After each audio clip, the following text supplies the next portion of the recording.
വെറും 6 മാസം കൊണ്ട് ഡിഗ്രി സർട്ടിഫിക്കറ്റ് എന്നൊക്കെ കേട്ട് ഒരു അംഗീകാരവും ലഭിക്കാത്ത സർട്ടിഫിക്കറ്റ് ഒക്കെ വാങ്ങുന്നതിന് മുൻപ് നിങ്ങൾ ഇതൊന്ന് ശ്രദ്ധിക്കുക. കാരണം നിങ്ങൾ വാങ്ങിക്കുന്ന സർട്ടിഫിക്കറ്റ് വെറും ഒരു കടലാസ് കഷ്ണം മാത്രമായി പോകരുത്. PSC UGC അംഗീകാരത്തോടു കൂടി ഒരു കേന്ദ്ര ഗവൺമെന്റ് ഡിഗ്രിയാണ് നമ്മൾ നേടിയെടുക്കേണ്ടത്. ഏറ്റവും ലളിതമായ പഠന രീതിയിലൂടെ പ്രായപരിധിയില്ലാതെ കേരളത്തിൽ എവിടെയിരുന്നും പരീക്ഷ എഴുതി BA, BCom, DBA, BSW എന്ന കോഴ്സുകളുടെ ഡിഗ്രി സർട്ടിഫിക്കറ്റ് കരസ്ഥമാക്കാം ബാസ് സ്റ്റഡി സെന്ററിലൂടെ. Join now. ഹായ് എവരിവൺ, ബാസ് ഡിസ്റ്റൻസ് ഡിഗ്രിയുടെ മറ്റൊരു വീഡിയോയിലോട്ട് സ്വാഗതം.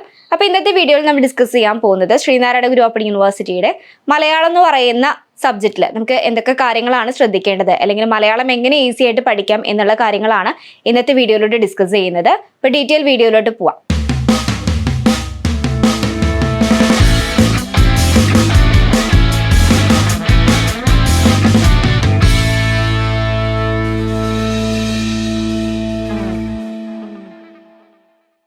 ശ്രീനാരായണ ഗുരു ഓപ്പൺ യൂണിവേഴ്സിറ്റിയിലേക്ക് അഡ്മിഷൻ എടുക്കാൻ താല്പര്യപ്പെടുന്ന വിദ്യാർത്ഥികളാണ് നിങ്ങളെങ്കിൽ താഴെ കാണുന്ന നമ്പറിൽ കോൺടാക്ട് ചെയ്യുക. അപ്പൊ നമ്മൾ പറഞ്ഞതുപോലെ തന്നെ ശ്രീനാരായണ ഗുരു ഓപ്പൺ യൂണിവേഴ്സിറ്റിയിൽ ഇപ്പോൾ BA സോഷ്യോളജി അതുപോലെ തന്നെ BA മലയാളം നമുക്ക് വരാറുണ്ട്. ഇപ്പോൾ BA മലയാളം എടുത്തിട്ടുള്ള സ്റ്റുഡൻസിനാണെങ്കിൽ പോലും നമുക്ക് പല സബ്ജക്റ്റും നമുക്ക് അതിൽ ടഫായിട്ട് തോന്നുന്നുണ്ട്.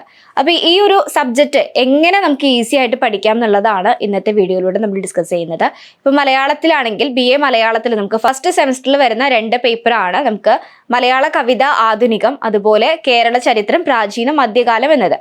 അപ്പൊ ഈ മലയാളം പഠിക്കുമ്പോൾ, അതായത് ഇപ്പൊ മലയാള കവിത ആധുനികം എന്ന് പറയുന്ന പേപ്പറൊക്കെ ആണെന്നുണ്ടെങ്കിൽ തന്നെ നമ്മളിപ്പോൾ പഠിക്കുമ്പോൾ നമുക്ക് അതിൽ മെയിനായിട്ട് കവിതകളും കാര്യങ്ങളാണ് കൂടുതലായിട്ട് പഠിക്കാൻ വരുന്നത്.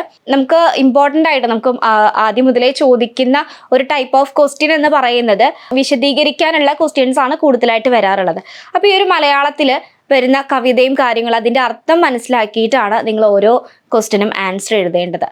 അപ്പൊ നിങ്ങൾക്ക് ഇത്തരത്തിലാണ് നമുക്കിപ്പോൾ ഒരു ബുക്സ് എടുക്കുമ്പോൾ തന്നെ നമുക്ക് മനസ്സിലാവും ഏത് രൂപത്തിലുള്ള ക്വസ്റ്റ്യൻസ് ആണ് അതിൽ നിന്ന് മിനിമം വരാറുള്ളത്, അല്ലെങ്കിൽ അതിൽ പ്രീവിയസ് ഒരു ക്വസ്റ്റ്യൻ പേപ്പേഴ്സ് ഒക്കെ ചെക്ക് ചെയ്ത് കഴിയുമ്പോൾ നിങ്ങൾക്ക് അത് കുറച്ചുകൂടെ ഈസി ആയിട്ട് മനസ്സിലാക്കാൻ വേണ്ടി സാധിക്കും. അപ്പോൾ എല്ലാവരും തന്നെ ഈ ഒരു മലയാളം ബുദ്ധിമുട്ടുള്ള ആളുകളാണെന്നുണ്ടെങ്കിൽ നിങ്ങൾ പ്രത്യേകം ഈ ഒരു പ്രീവിയസ് ഒരു ക്വസ്റ്റ്യൻ പേപ്പേഴ്സ് ഒക്കെ ചെക്ക് ചെയ്തിട്ട് പഠിക്കുവാണെങ്കിൽ കുറച്ചുകൂടെ നിങ്ങൾക്ക് ഈസി ആക്കി എടുക്കാൻ വേണ്ടി സാധിക്കും. പിന്നെ അതുപോലെ നമുക്ക് ഒരുപാട് മലയാളത്തിലുള്ള കവിതകളാണെങ്കിൽ കൂടി നിങ്ങൾക്ക് ഡൗട്ട്സും കാര്യങ്ങളൊക്കെ വരാറുണ്ട്.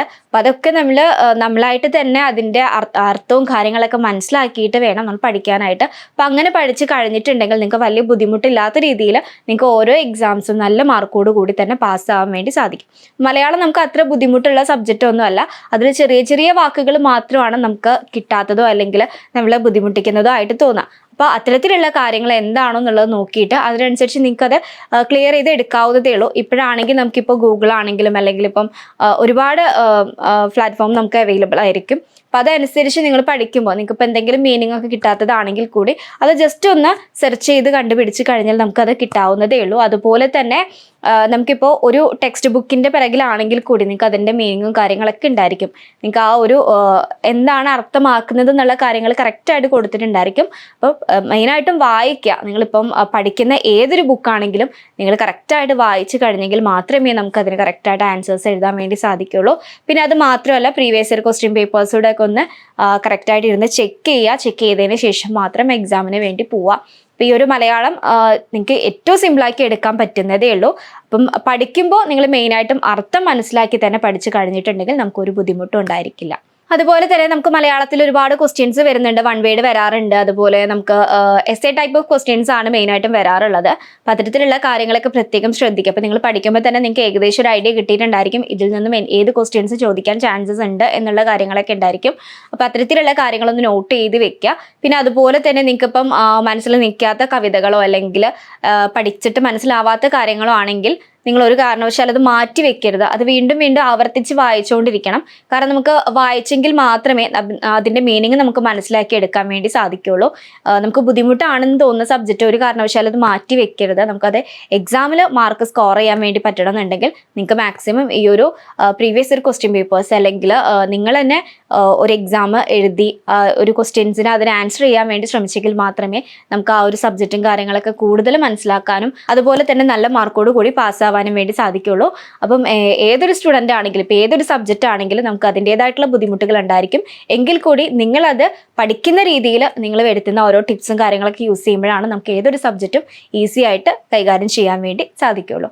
അപ്പോൾ ഈ ഒരു മലയാളവുമായി ബന്ധപ്പെട്ട് ഇനി എന്തെങ്കിലും സംശയങ്ങളോ കാര്യങ്ങളോ ആർക്കെങ്കിലും ഉണ്ടെങ്കിൽ നിങ്ങൾക്ക് താഴെ കമൻറ്റ് ചെയ്യാവുന്നതാണ്. അപ്പോൾ ഇതുപോലുള്ള മറ്റൊരു യൂസ്ഫുൾ വീഡിയോയുമായി വീണ്ടും കാണാം. താങ്ക്